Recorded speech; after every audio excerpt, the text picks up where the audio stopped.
Assalamualaikum warahmatullahi wabarakatuh. Saya akan menjelaskan tentang filsafat hukum untuk yang mendasar.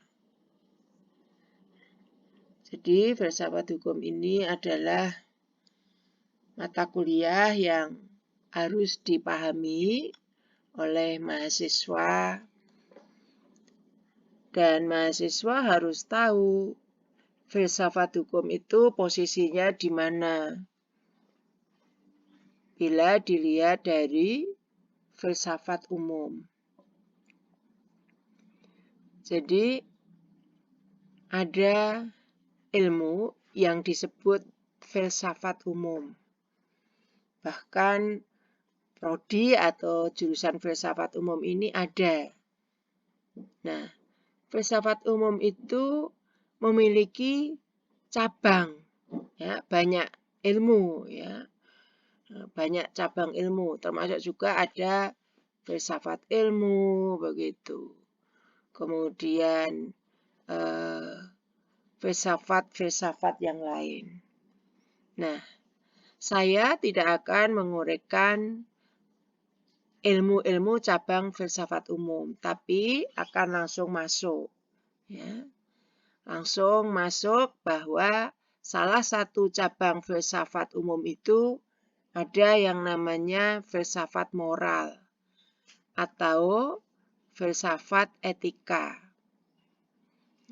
Jadi ada cabang dari filsafat umum yang disebut filsafat moral atau filsafat etika. Nah, filsafat hukum itu merupakan cabang dari filsafat moral atau filsafat etika. Itu. Jadi, filsafat hukum itu tidak merupakan cabang langsung dari filsafat umum. Ya. Nah, karena tidak merupakan cabang langsung dari filsafat umum, maka dikatakan bahwa filsafat hukum itu subcabang dari filsafat umum. Ya, jadi merupakan subcabang. Tuh. Nah, ini berarti sudah jelas di mana kedudukan filsafat hukum bila ditinjau dari filsafat umum dan juga bila ditinjau dari filsafat moral atau filsafat etika. Nah,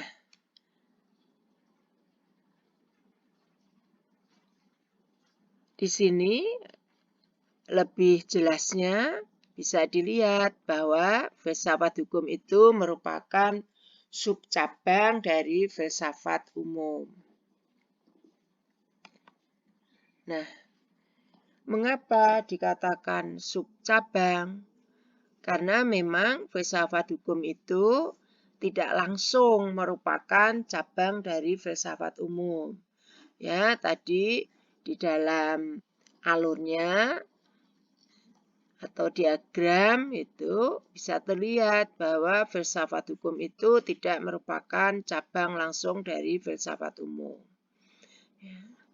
Tapi cabang dari salah satu cabang filsafat umum yang disebut filsafat moral.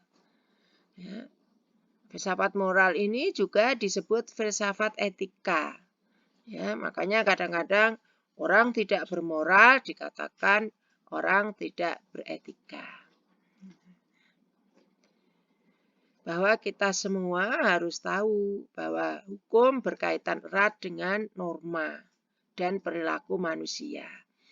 Jadi domain pembahasan hukum itu erat dengan norma dan erat dengan perilaku manusia. Nah, berbicara tentang norma dan perilaku manusia itu menjadi rumah besarnya pembahasan filsafat moral atau etika. Jadi norma, perilaku itu ada di dalam rumah besarnya adalah filsafat moral atau filsafat etika. Nah, filsafat moral atau filsafat etika itu adalah cabang dari filsafat yang mempelajari tingkah laku manusia.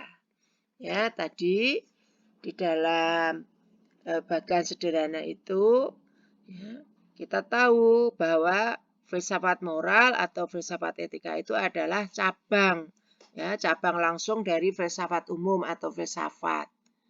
Nah, objek yang dipelajari apa? Yaitu tentang tingkah laku manusia. Kalau bicara tentang moral, tentang etika, berarti mempelajari tingkah laku manusia. Nah, oleh karena itu kita sering menjas itu kan. Kalau tingkah laku manusianya buruk gitu ya, tidak baik atau no good, itu dikatakan orang itu tidak bermoral atau tidak beretika. Mengapa demikian? Ya karena filsafat moral atau filsafat etika itu domain pembahasannya adalah mempelajari tentang tingkah laku manusia. Nah, sekarang ya, oleh karena itu ya, dapat dikatakan bahwa filsafat hukum adalah merupakan subcabang dari filsafat manusia. Ya. Dia merupakan subcabang dari filsafat manusia. Nah, filsafat manusia itu disebut etika atau filsafat tingkah laku yang mempelajari hakikat hukum. Ya, itu.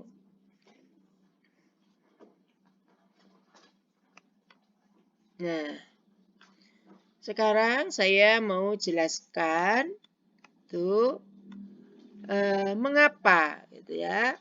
Mengapa ada ilmu ya. Ilmu ini diberikan di perguruan tinggi ya, baik S1, S2 yang bernama mata kuliah. Mata kuliah itu kan berbasis ilmu, basicnya ilmu begitu ya. Nah, mengapa ada ilmu filsafat hukum atau mengapa ada mata kuliah filsafat hukum? Nah, ini ada latar belakangnya. Gitu. Latar belakangnya apa? Bahwa segala sesuatu yang terjadi dalam kehidupan itu tentunya ada yang melatar belakangi munculnya peristiwa itu. Ya, jadi segala fenomena, segala sesuatu yang terjadi dalam kehidupan, baik itu plus, minus, baik, buruk, jelek, itu ada yang melatar belakanginya. Ya, ada historinya, ada konteksnya, ada sejarahnya, ya, atau ada ceritanya. Gitu. Mengapa timbul fenomena X? Ya, pasti di balik X itu ada sesuatu. Gitu. Nah, hal ini ya, juga berkaitan dengan filsafat hukum. Nah, filsafat itu ya ada, termasuk filsafat hukum itu lahir, maka kehadirannya itu dilatar belakangi oleh beberapa aliran. Jadi dimulai dari aliran hukum alam. Ya, hukum alam ini adalah natural law ya, yang paling sederhana, yang paling awal, yang mudah dipahami karena semua orang akan pernah mengalami. Ya kan? Hukum alam itu, ya kan, semua orang bisa merasakan hubungan sebab akibat itu. Nah, alam sendiri sudah cerdas dengan keberadaannya. Ya. Selalu ada sebab akibat kejadian di alam ini. Nah, kemudian ya, karena aliran itu pasti akan berkembang. Gitu kan? Karena aliran itu pasti akan berkembang. Gitu. Nah, kemudian muncul yang disebut dengan positivisme hukum. Ya. Positivisme hukum itu seperti apa, hukum alam seperti apa, saya tidak akan menjelaskan. Mengapa demikian? karena itu sudah ada di mata kuliah di waktu Anda S1 gitu ya. Tapi kalau yang tidak berbackground S1 hukum bagaimana? Ya tolong pelajari begitu ya. Oleh karena itu memang mata kuliah atau ilmu itu bersambung ya. Tolong dipelajari. Ya, ini sudah ada di mata kuliah semester 1 tentang aliran-aliran ini. Kemudian muncul lagi ya, ada aliran yang disebut utilitarianisme. Gitu. Kemudian muncul ya, jadi aliran itu adalah singkatnya, sederhananya boleh disebut dengan perkembangan atau kemajuan tentang pandangan-pandangan ilmu. Gitu. Kemudian ada mazhab ya. Mazhab itu sebenarnya sama ya, artinya secara harfiah itu aliran. Kemudian ada mazhab sejarah, itu artinya aliran sejarah. Gitu. Nah, kemudian berkembang ada aliran sosiologikal, ya, jurisprudensi. Ya, ini seperti apa? Tolong yang tidak berbackground S1 hukum, Anda otodidak mempelajari. Ya, yang berbackground S1 hukum, tolong gitu ya, di-call kembali, remembers, gitu ya, diingat kembali pemahaman-pemahaman tentang aliran-aliran hukum. Selanjutnya adalah realisme hukum. Ya, real ya, realisme real. Hingga Freikrechtslehre sampai yang sekarang lagi trennya yang juga digunakan di dalam kebijakan-kebijakan hukum, baik itu di tingkat penyidikan, kepolisian, kemudian kejaksaan, sampai di tingkat pengadilan itu sekarang ada ajaran-ajaran hukum ya, bolehlah dikatakan sebagai aliran, yaitu tentang restoratif justice. Nah, munculnya restoratif justice sebagai yang termuda, terkini, terupdate dan terkontekstual itu sesungguhnya juga dilatar belakangi dengan konten atau esensi dari filsafat hukum. Ya, sebenarnya hukum itu untuk apa sih? Nah, sederhananya untuk membatasi dan mengatur tingkah laku manusia supaya kehidupan manusia itu tentram, adil, begitu kan? Tidak berlaku seperti hukum rimba begitu, yang kuat yang menang. Nah, itu.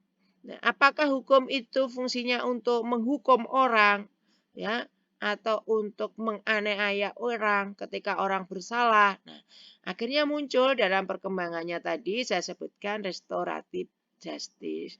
Ternyata penerapan hukum itu tidak boleh itu sebagai tujuan balas dendam, tidak boleh itu untuk menyengsarakan. Ya, kemudian muncul pemikiran, apakah kalau orang bersalah, tingkah lakunya salah, kemudian mengakibatkan kerugian atau kesengsaraan orang lain, cukup selesai kalau dia dihukum. Ya. Apakah seperti itu? Nah, itu perkembangan-perkembangan di dalam penegakan hukum. Ya. Ternyata dari pemahaman restoratif justice itu tidak seperti itu. Yang terpenting adalah pemulihan. Orang bersalah tidak harus dihukum dalam penjara atau di dalam lembaga pemasyarakatan. Itu kan? Nah, ini. Ya. Jadi Anda sudah tahu latar belakang kenapa munculnya filsafat hukum.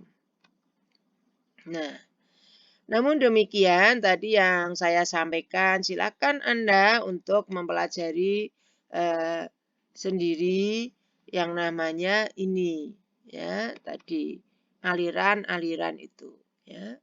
Saya suruh Anda pelajarilah sendiri supaya yang disebut positivisme, utilitarianisme, mazhab sejarah, sosiologikal sampai restoratif justice itu Anda paham. Nah, sekarang saya akan menjelaskan tentang eksistensialisme. Ya, eksistensialisme. Ketika bicara tentang isme, yaitu isme ini, itu adalah berbicara tentang aliran, gitu ya. Egoisme, gitu ya, aliran orang yang egonya tinggi. Ya. eksistensialisme. Ini aliran di dalam filsafat, ya, yang bicara tentang eksistensi. Apa itu eksistensi? Eksistensi yaitu keberadaan, ya, keberadaan. Nah, sekarang saya bacakan secara harfiah dulu, ya, supaya Anda secara garis besar paham. Apa itu eksistensialisme? Eksistensialisme yaitu merupakan aliran filsafat yang memandang berbagai gejala, ya, jadi memandang berbagai gejala dengan berdasar pada eksistensinya atau keberadaannya. Ya. Jadi eksistensialisme itu aliran filsafat, ya, aliran filsafat. Nah, kemudian cara kerjanya bagaimana? Cara kerjanya yaitu memandang berbagai gejala dengan berdasar kepada eksistensinya. Yaitu berbagai gejala itu, ya, dipandang berdasarkan keberadaannya. Nah, keberadaan ini itu maksudnya apa? Yaitu keberadaan manusia, nah, dalam relasinya dengan keberadaan hukum, itu. Nah, mengapa keberadaan manusia kemudian dibandingkan atau dihubungkan tepatnya dengan keberadaan hukum? Nah, karena hukum itu adalah mengatur hidup atau tingkah laku manusia. Itu. Ya. Jadi keberadaan manusia, ya, itu dihubungkan dengan keberadaan hukum. Ya. Mengapa keberadaan manusia dihubungkan dengan keberadaan hukum? Nah, karena hukum itu pada prinsipnya mengatur hidup manusia. Tadi di depan sudah saya jelaskan. Ya. Hukum itu intinya mengatur hidup, mengatur tingkah laku. Supaya apa? Supaya tertib, supaya damai, supaya sejahtera, supaya adil. Ya. Supaya orang itu tidak menang-menangan, mana yang kuat, mana yang menang, seperti hukum rimba. Maka diaturlah yang namanya aturan atau hukum. Gitu ya. Yang salah, ya dikenai tindakan hukum. Gitu kan. Tindakan hukum itu jangan diartikan terus orang itu dipenjara. Dalam perkembangan ilmu penegakan hukum tidak seperti itu, ya. Tadi munculnya restoratif justice itu. Nah, manusia dan hukum, ya, itu saling berkorelasi, ya, atau saling berhubungan satu dengan lain, gitu. Nah, itu adalah eksistensialisme, gitu. Nah, nih. Sekarang, ya, bicara lagi kepada filsafat hukum. Gitu. Filsafat hukum itu merupakan refleksi dari kenyataan tentang hukum. Ya. Jadi bicara refleksi, refleksi itu pemahaman mendalam, gitu loh. Ya. Jadi apa itu filsafat hukum? Ya, itu bicara tentang filsafat hukum refleksi. Ya. Refleksi itu apa sih sebenarnya? Perenungan mendalam, ya, dari kenyataan hukum. Karena filsafatnya adalah filsafat hukum. Maka refleksinya adalah dari kenyataan tentang hukum. Nah, supaya Anda itu paham betul untuk memahami sebuah definisi, sebuah terminologi, maka syaratnya adalah Anda harus tahu yang namanya makna setiap kata. Ya. Ini ada kata kunci kata yang disebut refleksi. Ya. Kalau Anda tidak tahu, sebenarnya mudah. Anda sering sebenarnya menggunakan kata refleksi. Ya.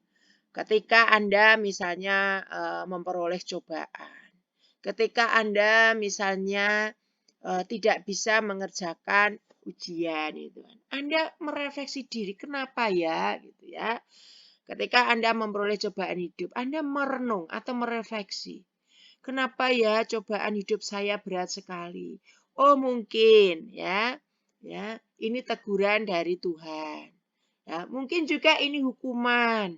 Ya, mungkin ini juga ujian supaya Anda menjadi lebih kuat. Ya. Nah, ini Anda merefleksi, tapi pasnya di mana?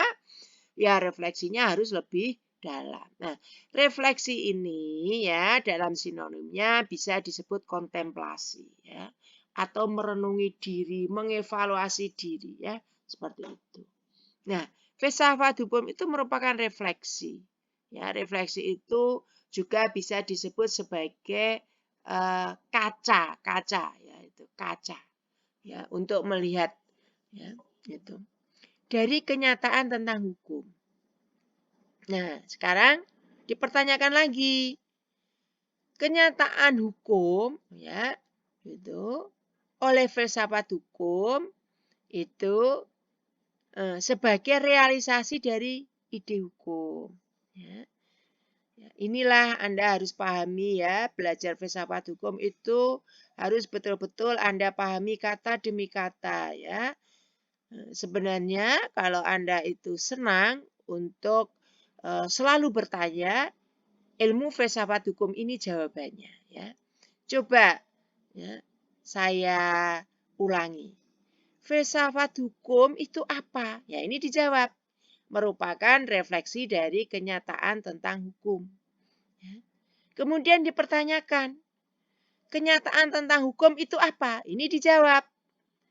Kenyataan hukum oleh filsafat hukum, yaitu kenyataan hukum menurut filsafat hukum, artinya seperti itu sebagai realisasi dari ide hukum. Ya kan? Mudah kan? Jadi nyamannya saja kenyataan hukum, berarti dia merupakan realisasi. Dari apa? Dari ide hukum. Ya. Ide hukum itu kan belum real, ada di dalam pikiran. Ya. Oh, misalnya, ya, saya akan berpikir atau beride hukum tentang hukum lingkungan. Lingkungan ini semakin rusak. Ya, manusia semakin serakah, manusia semakin tidak sayang dengan lingkungan, maka saya akan membuat ide hukum supaya nanti terlahir aturan hukum. Nah, ini masih ada di dalam pikiran saya, angan-angan saya, ide saya. Ya, belum bisa dibaca oleh orang lain. Nah, bagaimana ide hukum saya bisa dibaca oleh orang lain? Maka harus saya realisasikan. Gitu kan? Harus saya realisasikan. Nah, bagaimana cara merealisasikan? Selanjutnya ini, kan? Dalam hukum positif, gitu kan? Ditemukan ada 4 kenyataan hukum. Ya, itu. Jadi dari sini, filsafat hukum merupakan refleksi dari kenyataan tentang hukum. Kemudian di sini, ya, dijelaskan kembali, kenyataan hukum itu apa? Sudah dijelaskan. Oh, ternyata kenyataan hukum itu adalah realisasi dari ide hukum. Ya, dipertanyakan kembali, kenyataan hukum itu ada berapa ya? Gitu kan? Nah, ini dijawab. Dalam hukum positif itu ditemukan kenyataan hukum itu ada 4. Gitu ya. Apa saja itu?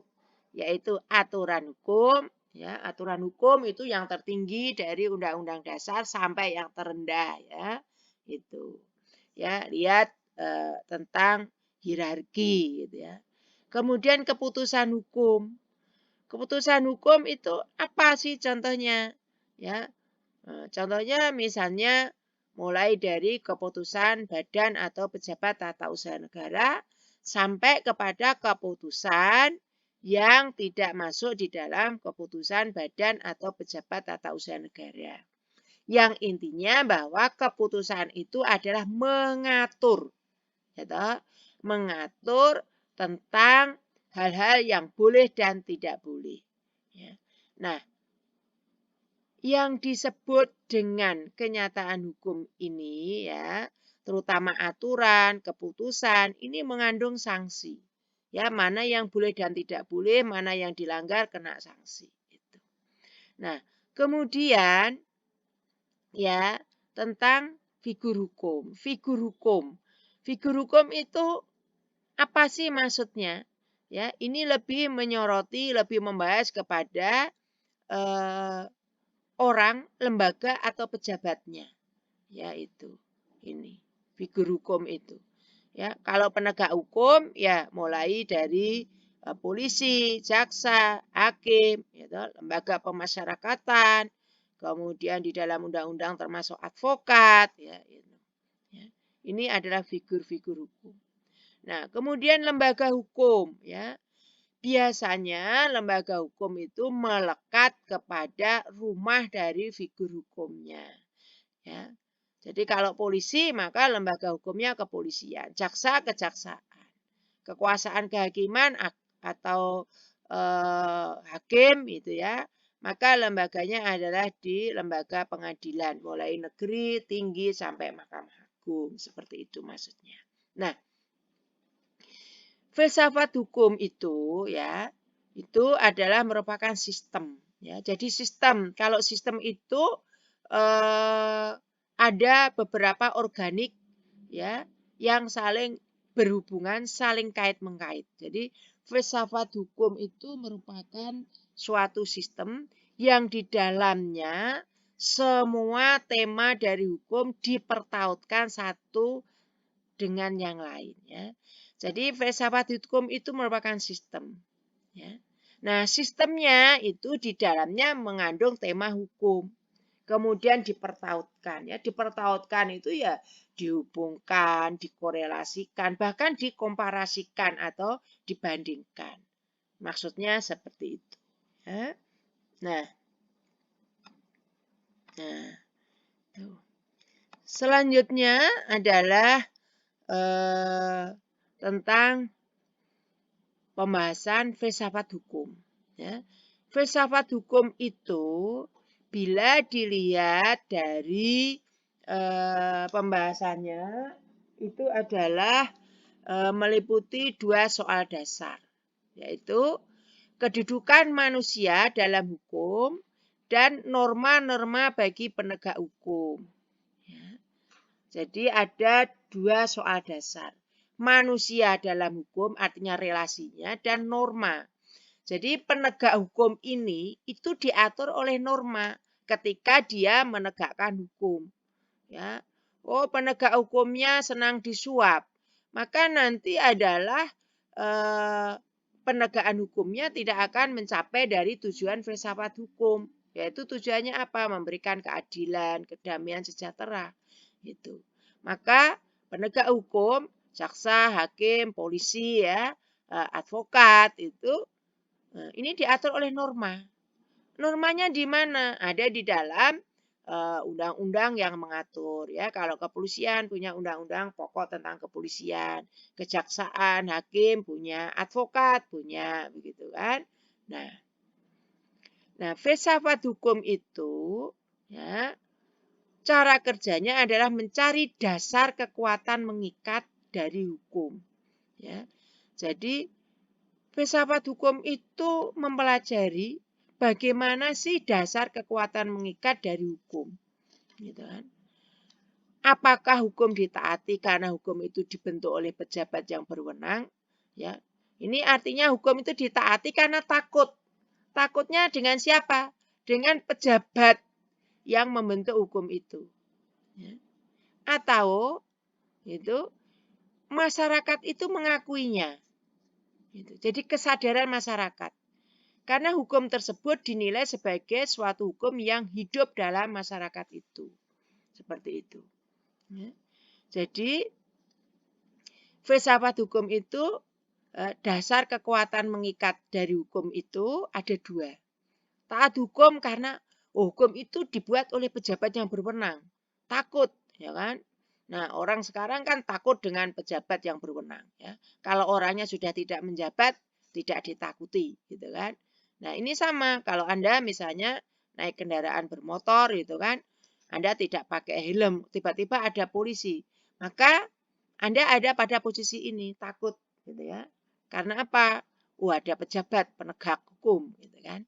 Nah, tetapi bila masyarakat itu memang mengakui bahwa hukum itu adalah mengatur, ya, karena hukum itu adalah merupakan pengaturan dari nilai-nilai yang harus dipatuhi dan semua itu adalah untuk kepentingan masyarakat, maka Anda ada aparat penegak hukum atau tidak, Anda akan sama-sama patuhnya. Ya, disadari, oh bahwa saya memang berkepentingan untuk menaati hukum. Gitu. Oleh karena itu tidak usah ada yang namanya sosialisasi ketaatan hukum, sadar, gitu ya, seperti itu. Nah, ini saya sedikit akan menyinggung ya di dalam filsafat hukum itu ada yang namanya akan saya jelaskan di sini politik hukum ya. Ini terkait walaupun tidak secara langsung. Apa itu politik hukum? Itu politik hukum ya, itu merupakan rangkaian konsep dan asas yang menjadi garis besar dan dasar rencana dalam pelaksanaan suatu pekerjaan, kepemimpinan, dan cara bertindak dalam bidang hukum. Begitu. Jadi kalau saya menjelaskan itu seperti ini. Politik hukum yang baik ya, itu harus berpedoman dan harus berkesesuaian dengan filsafat hukum. Gitu. Jangan sampai politik hukum ini ya dilahirkan atas dasar kepentingan politik. Itu tidak boleh. Kalau dasarnya kepentingan politik, pasti akan mengingkari esensi dari yang namanya filsafat hukum. Itu. Nah, maka politik hukum yang baik itu rangkaian konsep dan asasnya itu yang nantinya menjadi garis besar dan dasar rencana pelaksanaan suatu konsep-konsep hukum itu harus sesuai dengan nilai-nilai dan konsep-konsep di dalam filsafat hukum. Ya, tidak boleh politik hukum itu dasarnya kepentingan politik praktis, dasarnya adalah kekuasaan yang sekarang lagi berkuasa, tidak boleh, gitu ya. Jadi nilai dari filsafat itu harus betul-betul diterapkan di dalam pengambilan kebijakan tentang politik hukum. Nah, sekarang saya rumuskan dengan bahasa yang mudah bahwa politik hukum adalah kebijakan penyelenggaraan negara. Ya, jadi kebijakan penyelenggaraan negara yang bersifat mendasar dalam menentukan arah, bentuk maupun isi dari hukum. Ya. Jadi kalau misalnya dengan lahirnya ya Undang-Undang Omnibus Law, kemudian di dalamnya ada Undang-Undang Cipta Kerja, itu Anda bisa berpikir kritis ya untuk melakukan kajian atau analisis apakah yang terdapat di dalam kebijakan penyelenggara negara dalam melahirkan undang-undang itu sudah sesuai dengan nilai-nilai filsafat hukum atau tidak, ya, berpihak ke masyarakat atau berpihak kepada pengusaha, investor, atau berpihak juga ya terselubung kepentingan penguasa. Ya, penguasa itu cegi pemerintah yang lagi berkuasa maksudnya, begitu ya. Nah, itu bisa dilakukan analisis. Karena di sini politik hukum yang baik itu apabila kebijakan penyelenggara negara yaitu pemerintah itu dalam melahirkan kebijakan hukumnya, dalam melahirkan arah ya dari isi ya, arah isi dan juga arah bentuk dari hukum itu selalu kembali kepada nilai-nilai filsafat hukum ya. Nah, kalau ya nilainya kembali kepada filsafat hukum, maka kriteria untuk menghukum seseorang itu pasti kriterianya adalah objektif, adil, tidak berpihak, begitu. Nah, seperti itu.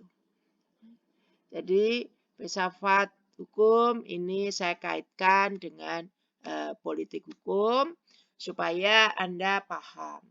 Apakah politik hukum pemerintah sekarang ini betul-betul kembali kepada nilai-nilai esensi dari filsafat hukum.